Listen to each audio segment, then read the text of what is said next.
Fala galera, beleza? Eu sou o Fabrício e nesse vídeo a gente vai falar sobre trabalho mecânico. Se você é novo por aqui, não conhece o trabalho do canal, aproveita para ver se tem outros vídeos, outras coisas que te interessam também. Se inscreve no canal, toca o sininho das notificações e se você gostar do trabalho, gostar do vídeo, gostar da aula, não esquece de curtir. Pode curtir agora no começo para você não esquecer depois, beleza? Além desse princípio que a gente vai discutir, a gente também vai resolver alguns exercícios nessa aula. Vamos lá!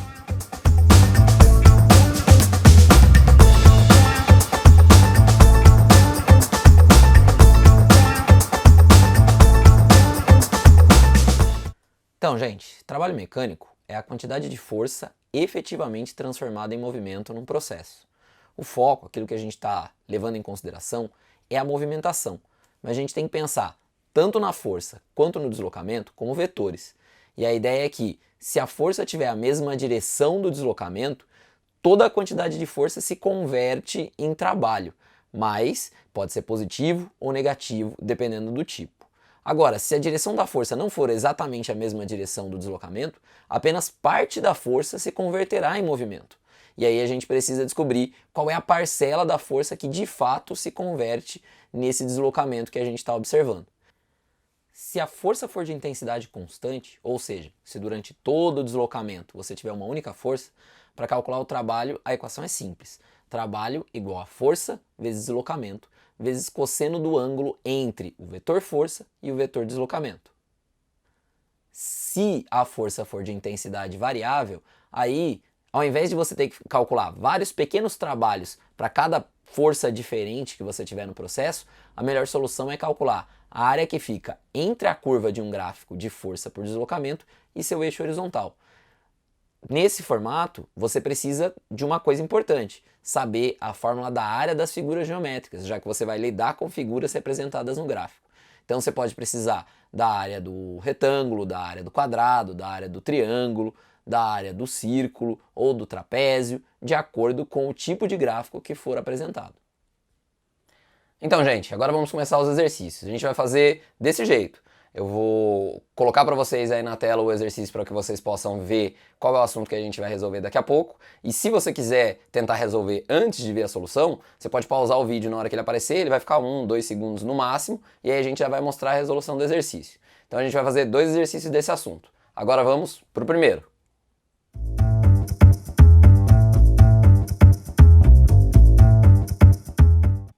Então, quando você leu aí, você deve ter notado que ele fala pra gente que a massa do objeto é de 5 kg, o deslocamento que ele realiza é de 200 metros e que ele faz isso com uma força de 20 newtons, sendo que o vetor força e o vetor deslocamento têm mesma direção e mesmo sentido.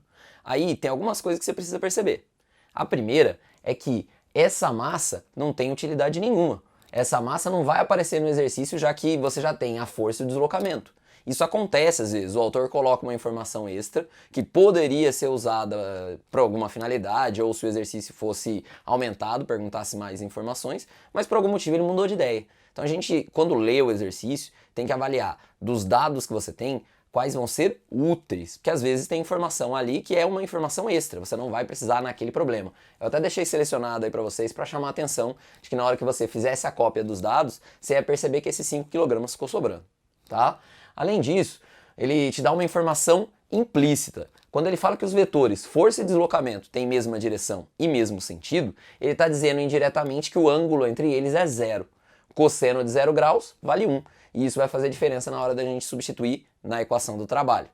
A fórmula do trabalho é essa que está indicada aqui dentro da caixa. Trabalho é igual a força vezes deslocamento vezes cosseno do ângulo. Fazendo as substituições, sai a força, entra o valor dela, 20 newtons. Sai o deslocamento, entra o valor dele, 200 metros, e o ângulo aparece 0 graus. Como a gente tinha falado antes, cosseno de 0 vale 1, e uma vez qualquer coisa é qualquer coisa, então ele não vai mais fazer parte da nossa conta. Sobra então essa multiplicação para fazer, 20 vezes 200, 2 vezes 2, 4, com os 3 zeros no final, 4.000 joules. É importante a gente perceber que isso também pode ser expresso usando o prefixo quilo, então 4.000 joules é a mesma coisa que 4 kJ. E assim a gente resolvia esse exercício. Então, gente, vamos agora para o segundo exercício. Ele vai ser sobre trabalho de forças de intensidade variável. Mesmo esquema da outra vez. Você vai dar uma olhada no exercício, caso você queira resolver antes, pode dar uma pausa no vídeo, resolver para poder assistir depois, e aí você vai ver a resolução. Vamos lá, exercício 2.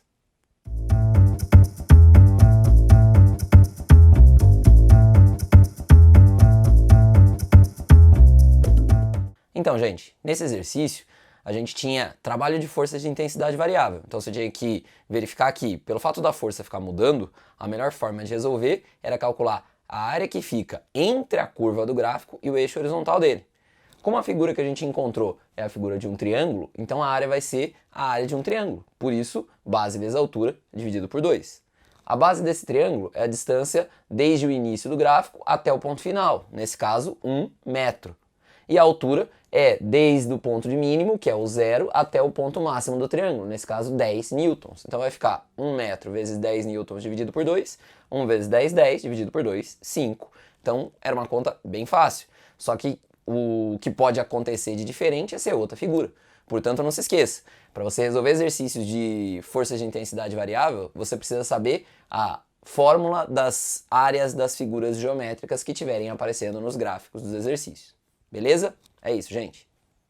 Bom, gente, então é isso.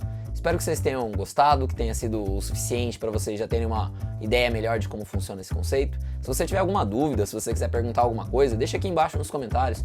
E não esquece de se inscrever, de curtir o vídeo se você gostou do que viu até aqui e de procurar outros vídeos no canal. A gente vai continuar postando vídeos ao longo dessa semana e nos próximos dias para atender as suas dúvidas e resolver suas dificuldades.